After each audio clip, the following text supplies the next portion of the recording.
I think when you talk about today's schools and what's the purpose around schools, I think that things have changed. I think that um, our focus has changed a little bit, but the primary purpose around schools is to create a skilled workforce for a country or nation, or in this case now it's more of a um, global competitiveness. And so, students, because of the access to the internet and connection, people are, it's just similar to my job, are connected globally instead of just locally or even nationally. And so, but from a national perspective, in a country, they're creating a workforce, so that they can obviously produce things within the country, things of value for their citizens, but also, when you think about it, they also want to attract people to their country as well. If it's for tourism or growth and development. And so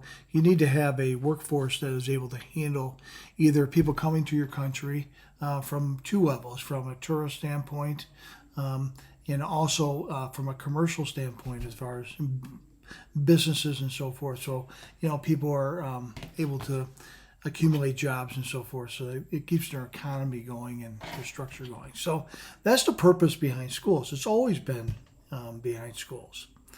Now, oftentimes, we get caught up into the skills that people are to develop while they're in schools, and especially in K-12.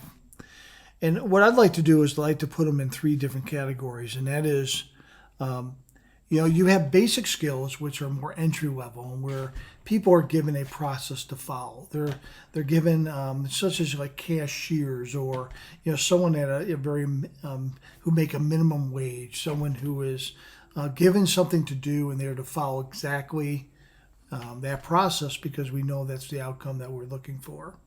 Um, there's a second level, or level two, which is more managerial, which people are given a goal or a task, and they're looking to have people actually create a process in order to attain that goal. So if I was to manage a restaurant, I want the restaurant to be profitable, and so I'm going to hire a manager, someone who can make that profitable for me as an owner.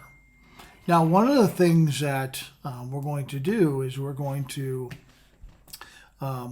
also uh, so there's two types of development. There's entry level, and then there's managerial development. The third thing is what we call entrepreneurial, and those are what we call critical thinking or critical skills, knowing how to solve a problem and bring value to it. And those are people like owners of businesses and so forth. They have to understand what the market is asking for them to do. So, for instance, if you own a business and you have something of value that other people want, then you're going to hire managers and entry level workers to actually help run the business, so you can create a profitable situation and bring a valued service to the customer. So we always have had three levels of jobs. We've always had owners, we've always had managers, and we've always had basic skills or entry level workers. What's the emphasis has not always been the same as it is today, and that's what we're trying to emphasize in the 21st century. We can't just think about our workers as just entry level workers. What we have to do is think that our workers are multidimensional. We need to educate students not only on the basic skills, but also develop students who have managerial skills, and students who can think critically and bring a valued service or product or solution for a community, or things in general for people to use. And so our teaching and learning has to be in three tiers. And so we're going to talk a little bit about how you actually do that within Flip Genius. Is that what we're going to think about is that if we have to develop these three tiers of learning, what methods and what tools and what products and what solutions are going to bring to the table that are actually what we call tools that do the job. So if we have a job to do and develop these three skill sets, what things or what tools are we going to use to do that job?